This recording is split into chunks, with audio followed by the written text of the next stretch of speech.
Good evening to you. I'm Gift Sanyanga. I'm coming from there. I arrived yesterday.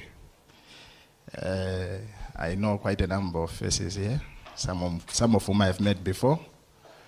We did a research. I think proceeding this research, there were some debates that were done before here. And one time there was a journalist who came from Zimbabwe. He's a journalist who reports mostly on environmental and climate issues, on climate change. So from the debates, one issue that came out was the issue of climate refugees. People are being displaced from places where they used to stay and moving to other places because of the effects of climate change. So it was agreed that we do a research in Mutare, an agenda setting research, to try and verify whether indeed there are people that are moving from their places that they used to stay to new places because of they are being affected by environment. So what I'm going to present to you is just a rundown of how we proceeded with the research, what we did, what came out, what were the research questions, what came out, and what were the findings, and what are the conclusions that we made from the research. When I talked to Dick earlier, he thought he was going to go through the first parts of the presentation, and then I continue. I don't know whether it's still the same thing or I can continue.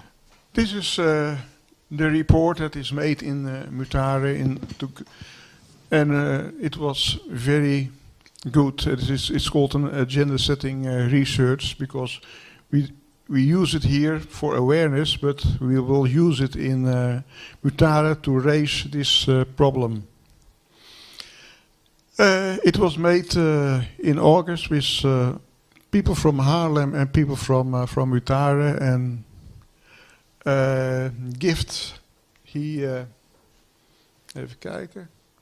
And Gift, he arrived yesterday and he leaves next Thursday. And in the meantime, he will have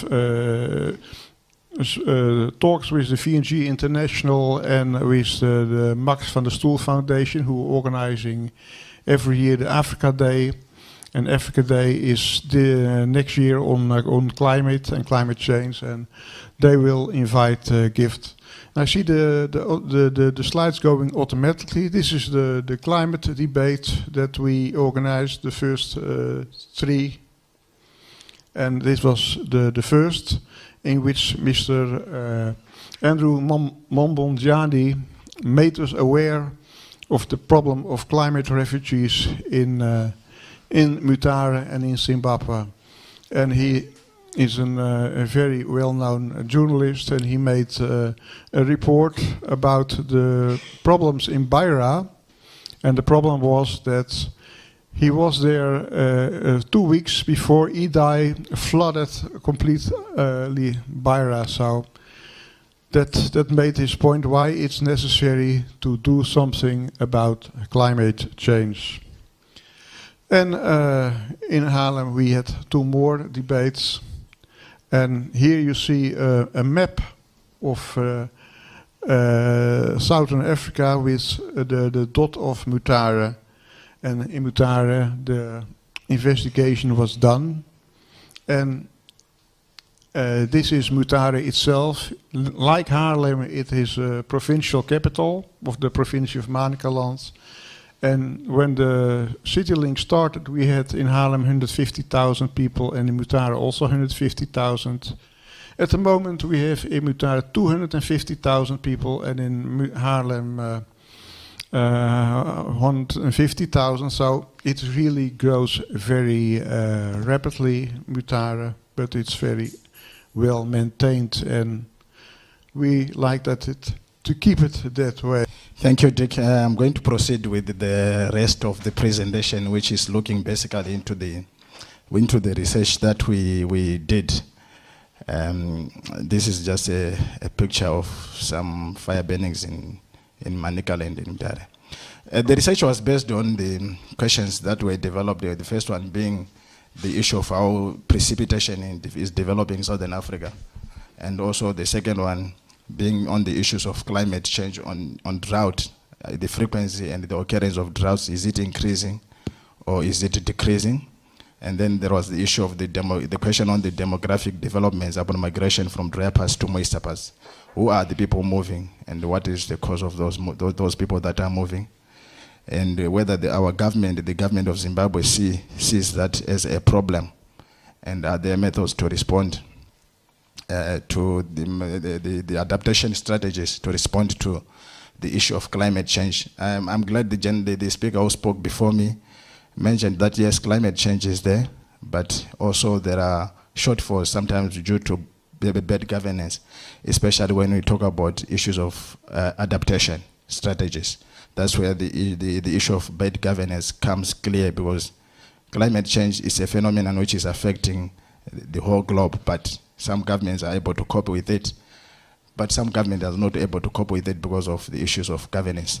How did we proceed with this? So the methodology is basically a qualitative approach that we used in the study, and we purposefully assembled villages in areas that we know that were reported before by Andrew Mambondyani. He highlighted the issue of some areas that were receiving climate refugees. So we purposefully assembled those areas, because the areas that the climate refugees were moving into. And we proceeded by doing some interviews, face-to-face interviews with people who were moving to those areas. We ruled out the issue of questionnaires because people will not respond, because it's a sensitive area. As you know, one of the major limiting factors is that the area is sensitive, because these are people who are moving to areas illegally. So they are facing a lot of challenges, including threats of evictions, some other conflicts that are coming up. So the only way we could get information from them was through face-to-face interviews. And also we had some key informants, which included some government officials from the local government and an environmental management agency, which looks at issues of the environment in Zimbabwe. It's called EMA, Environmental Management Agency in Zimbabwe. So those were our key informants. The major limiting factor, like I mentioned earlier, is that the issue is a bit sensitive. So you find that most of the people that we had to use interviews through the village setups, through the headmen, because people were not forthcoming to openly talk about the issue.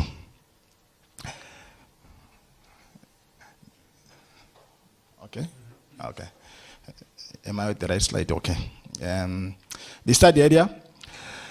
Mutare, I think Mutare is as mentioned by Dick, Mutare is the provincial seat of Manicaland. So it's surrounded, it's 2,000 meters above sea level. It's surrounded by areas that receive fairly good rainfall, areas that are fairly fertile, areas that are fairly attractive for people who want better prospects, especially in farming.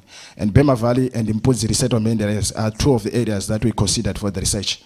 Bema Valley is to the east of Mutare. It's about 50 kilometers to the east of Mutare, and it's bordering Mozambique. And Mpuzi is to the south of Mutare. It's again 50 kilometers to the south of Mutare. And these areas are mountainous. These areas, they fairly receive high precipitation every year, unlike the other parts of the country where you find that rain, even in a year where you receive average or close to average rainfall, or in an area where you don't receive any good rainfall, these areas normally they receive better rainfall. Sometimes categorized as relief rainfall because they are mountainous.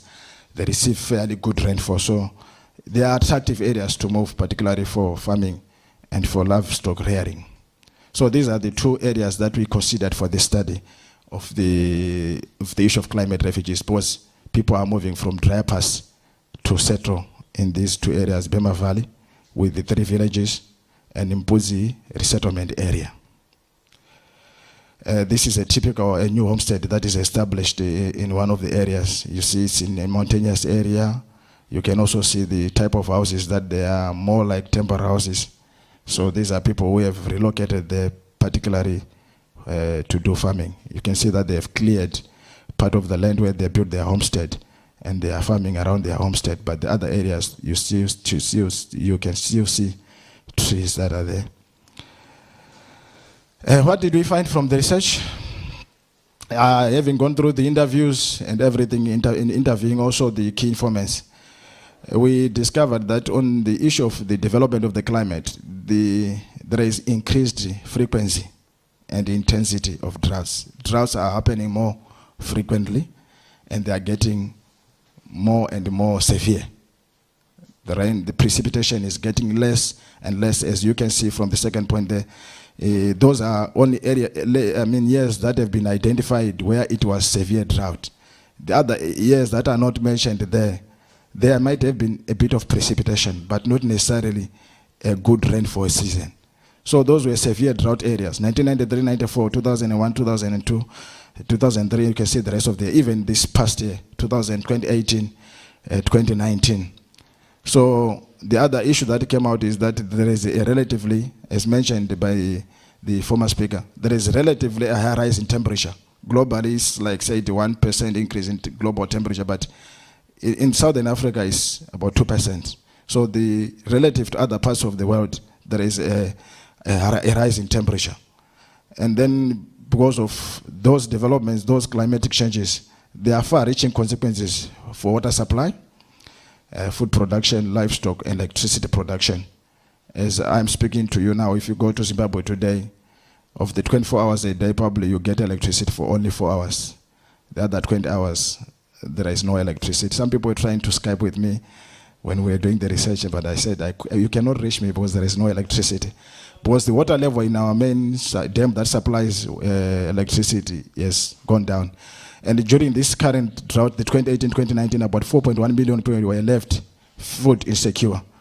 So the other extreme end is also, we also receive a lot of rainfall, like the cyclone that most happened, which is the other extreme end of the climate change. Either you get droughts, like I highlighted before, and then in some instances, you get a lot of rainfall and cyclones. They die, and the massive destruction it caused, the loss of life, loss of property. It's again the effect of the cyclone, of the climate change. So those are the far-reaching consequences. Water has become scarce. Food production, there is a lot of food. People are not guaranteed of food, of food security. You find, like mentioned, also again, let me refer to the previous speaker. Most of the people who stay in the communal areas, they are subsistence farmers. They basically grow for their own food for consumption. They don't buy. They grow their own maize. They try to grow. They rear their own livestock, which food they use for eating. And now, because of climate change, they are not guaranteed of a good harvest. They are not guaranteed that their livestock will live. Some of them, they die during drought years. So these people are tempted to leave those drier parts of the country, seeking places where there is a better prospect of farming and where they can also rear their livestock. And then on the issue of the findings on the demographic issues, the refugees, they come from the dry parts of Manicaland, mostly, of which Mutare is the capital. Most of the refugees that are coming to Bema Valley and Mpuzi, they are not coming from the other parts of Zimbabwe, like Mashola Land, Matebela Land. They are coming mostly from the dry parts of the Manicaland province. There are exceptional cases. One case we noted where a person came from Mount Darwin, which is Mashonaland East, but in the majority of cases, people are coming from the dry part of Manicaland. And the reason for their migrating is they are attracted by the fertile soils that are prominent in these areas that we are researching on, and also better prospects of farming. And as highlighted by Dick, when the seedling started, the population of Haarlem and Mutare was like 50,000, but Zimbabwe now, and in Mutare now is 250,000, and Haarlem is 150,000. So there is the issue of population growth. We still have families that are having many children. We still have some religious sects where people marry many wives. So you discover a homestead where a husband has many wives and many children. Some grown-up sons or daughters, they want to start their own families. They cannot have enough space there. And we're sent by a situation that those areas are drought. There is nothing much coming from the fields. So these people, they want to start their own families. They move away from those dry parts and they want to start their own families. And they normally look at areas like Mpuzi and Bema Valley where there are better farming opportunities. So the issue of overpopulation is also a contributing factor to climate migration, because the soils are poorer, there are droughts there, then they move to better places, and also finding a home. And we also discovered that most of the refugees are in their 30s. They are starting their own families. They are in their 30s. So there are people who are starting their own families, people who have young families. Those are the most people that we find on the issue of demographics. And then on the impacts of the migration, we categorize them into two: the environmental impacts and the social impacts. These people, when they move to those areas, there is a lot of deforestation happening. They want to clear a lot of forest area so that they can do their farming practices. And we also know how deforestation contributes to climate change because of those forests. They are very good at absorbing some of the carbon dioxide, but because of deforestation, they cut down the trees to clear the trees for their farming. They also start wildfires. They burn some of the trees that they have cleared, and those wildfires that they start, sometimes they fail to control them, and they spread all over many places. They also do bad farming practices, like farming on stream banks, on mountain slopes, and then soil erosion and siltation of rivers is a common occurrence. Because of people moving there, there is also an over-exploitation of the natural resources. The numbers of people that are moving there are also increasing, so that there is too much demand upon the natural resources because of the population increase. Then the social impacts is there are also conflicts between the refugees, the climate refugees, and the people who are legally settled around those areas that they are moving to. They are not moving to places that are in isolation. For example, Bema Valley is very close to Leopard Rock. It borders Leopard Rock, which is a resort city, and Leopard Rock is a game park. There are also farmers that are close by who grow bananas. So you find when the refugees move there, they sometimes encroach into areas that are owned by the resort center, by Leopard Rock, or areas that are partly owned by the banana farmers. So there is a lot of conflict. Sometimes their houses are burnt. Sometimes, like Leopard Rock, one of the issues is actually a pending court issue. They have presented the court so that those people are evicted because they are affecting their tourism business. So there are lots of conflicts. And also with some other villagers who stay by. The climate refugees are moving into areas that some of the people staying there are using as their grazing lands for their livestock. So that creates, again, conflict. So there is a lot of conflict which is emanating because of the climate refugees moving into those areas that we were studying. This is an example of a wildfire which was left uncontrolled. It's burning along the roads beyond even the area that the climate refugees want to do their farming. On the government's position, yes, the government of Zimbabwe sees this as a problem. They want to evict the refugees, and they need to find alternative space for the refugees. That's what they told us. From interviewing the government officials, they see that as truly a problem. But they don't have an alternative space for them. They want to find an alternative space for them. And after finding an alternative space for them, then they proceed with evicting them.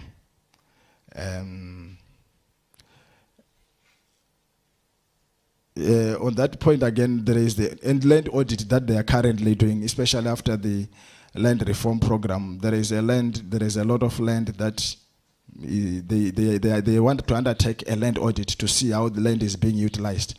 So after the land audit, then probably they'll know where they can alternatively place the refugees. Then the adaptation measures. That's where the issue of bad governance comes in. These things, sometimes they are written on paper, but on the ground, you find that they are far away from being implemented. One of the adaptation measures that was implemented by NGOs in collaboration with the Ministry of Agriculture was a program that they called Dig and Harvest Enough, where it's very labor intensive. So most people were not willing to go for it because you cannot use any other form of labor except human labor. You dig a small patch, you plant your seed there, you manure it, whether it's organic or other kinds of manure, you water it, it contains moisture there. There are, through that, even in a drought, you can harvest something, but the problem is it's a very labor intensive adaptation measure. So most communal people were not willing to adapt it.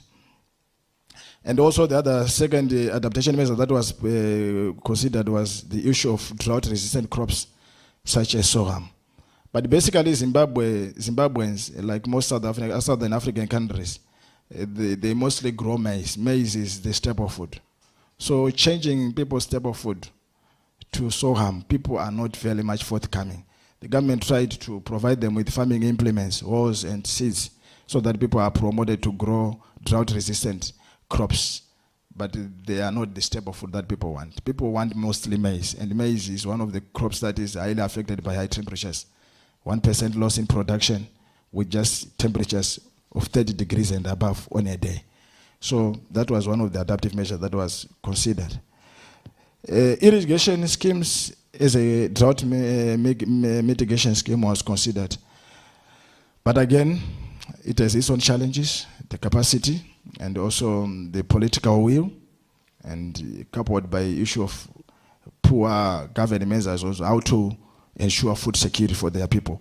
I think you can agree with me, basically the cause of most migration is the issue of food insecurity, which of course was affected by the land reform program and worsened by the issue of the climate change. So the government is failing to secure food for its people through probably putting commercial farming and also providing irrigation schemes. So without food insecurity, with food insecurity, people are prompted to look for alternatives, and the climate refugees are one of the things. So irrigation schemes are one of the adaptive measures that is used. This is a community gathering, people complaining, meeting, and complaining about the issue of climate refugees who are invading their grazing lands. And that's one of the ways where issues are debated and discussed on how to get around it. Based on this study, what do we recommend after the study? We recommend that the government should step up its efforts regarding climate change adaptation. The government has to step up on adaptation strategies. Capacity is another issue, but they have to step up on dealing with adaptation strategies.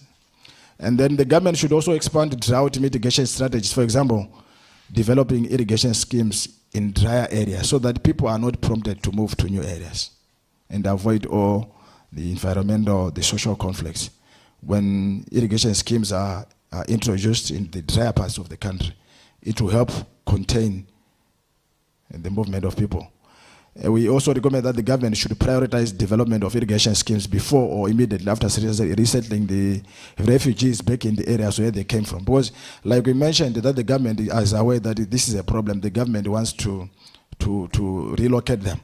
But if you relocate them to an area without adaptive strategies like irrigation schemes, those people are bound to move again. So it will become a vicious circle. People being evicted, moving back, being evicted and moving back. So there is need to really put in place some irrigation schemes in the areas where the people are moving from. The resettling of refugees should not only involve those in illegal settlement, but also those whose relatives in moist areas pass on land to them, or those who resettled by headmen in controversial areas. What this point is trying to drive home is there are people who are moving from dry pass to the areas that we have identified. But there are also cases where people in the locality of Bema Valley and Impozi, they see people coming from other parts. Those people are also tempted to also go and claim some piece of land. So this is what we are talking about. So it should not only look at people who are moving from the dry parts, but it should also look at people who are moving even from closer areas, who are taking advantage of other people who are moving onto this land, and they also go there. And also the issue of politics must not interfere with the education and the climate adaptation strategies. Politics, yes, is there, but politics must not also interfere with developments, which is a case in our country where you can hardly differentiate politics from developmental issues. So politics must play its role, but not affect developmental issues and climate adaptation strategies. The legal occupants of invaded areas by environmental refugees should quickly seek legal means for evicting them instead of resorting to violence. Like I mentioned to you earlier, one time some of the illegal refugees, their homes were burnt down. So we propose that they should, through the court system, have those people evicted. And this will help to deter potential environmental refugees from invading the same area. This is a basic rundown of the research that we did, how we did it. how we came up with the areas, the findings, and the recommendations. Thank you. Thank you.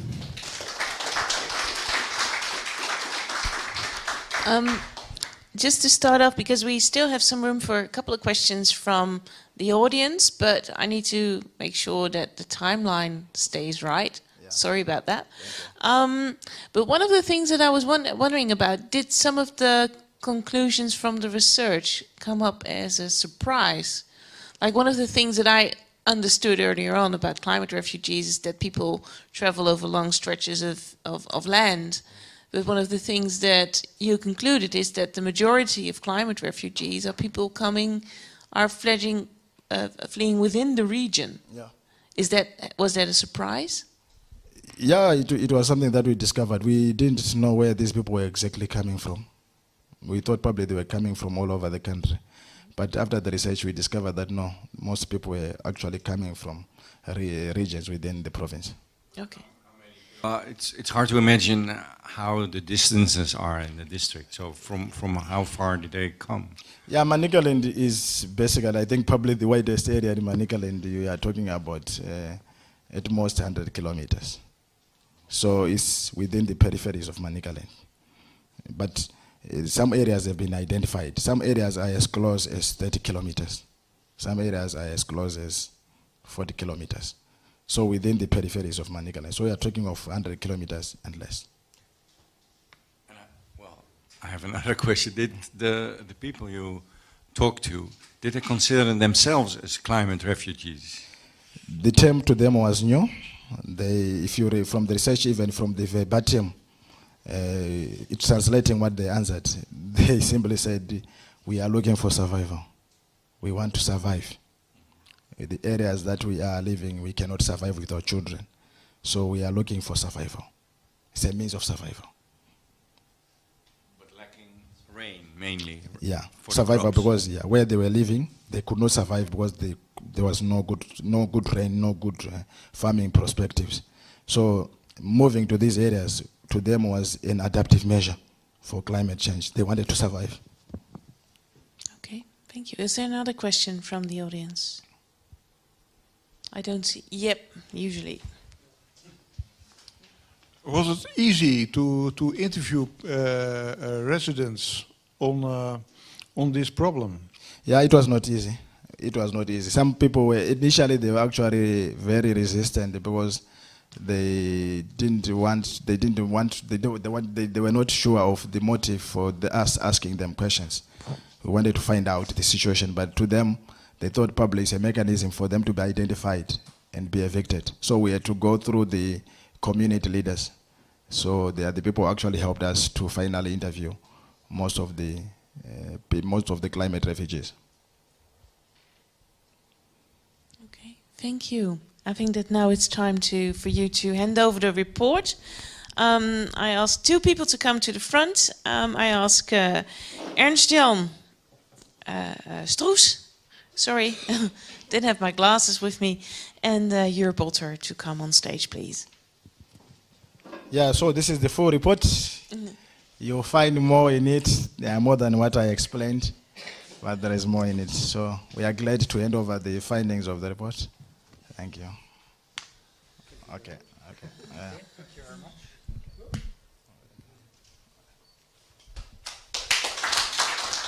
Well, that was done pretty quickly.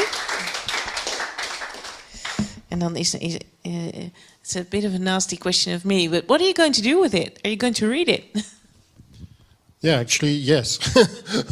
Surely, I'm very interested in this issue, and we, as Wilde Ganzen, we are a development organization with a seat in Hilversum, and we finance a variety of projects, but the focus on climate change is evidently one that we will have in the coming time, and this does not only touch Mutare, but as well other areas in Africa where we support projects. Yeah. Thank you.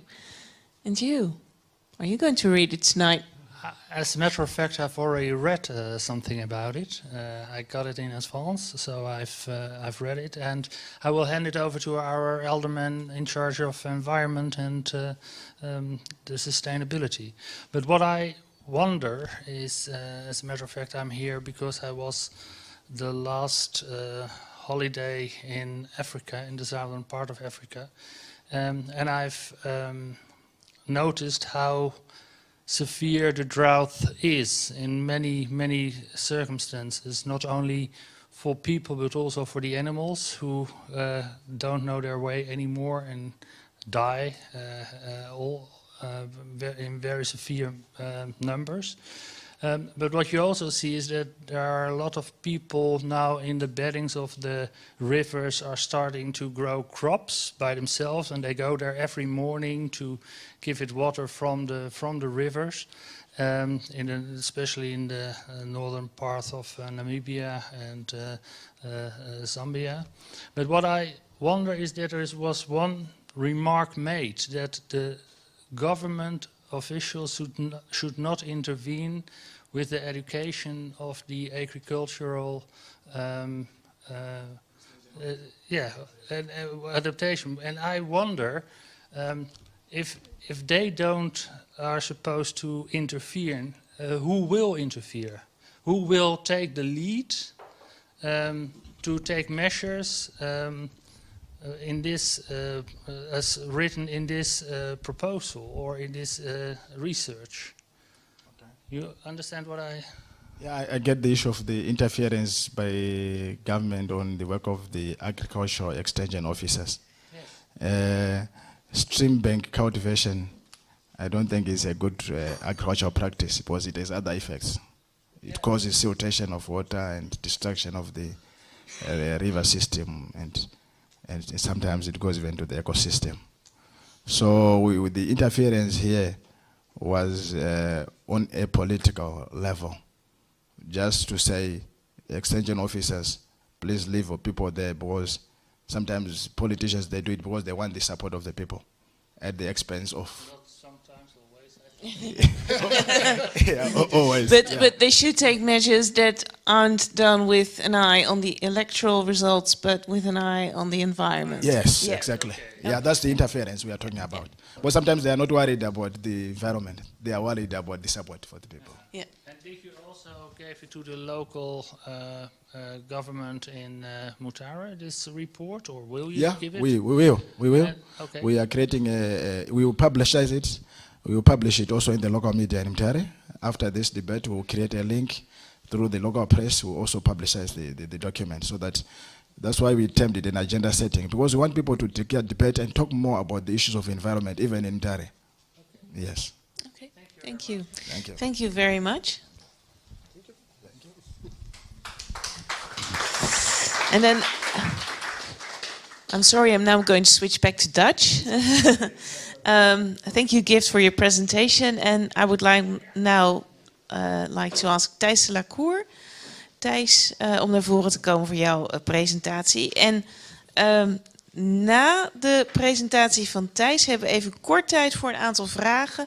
Maar ik kan me voorstellen dat u daarna ook wel zin heeft om even pauze te hebben en even een drankje te halen.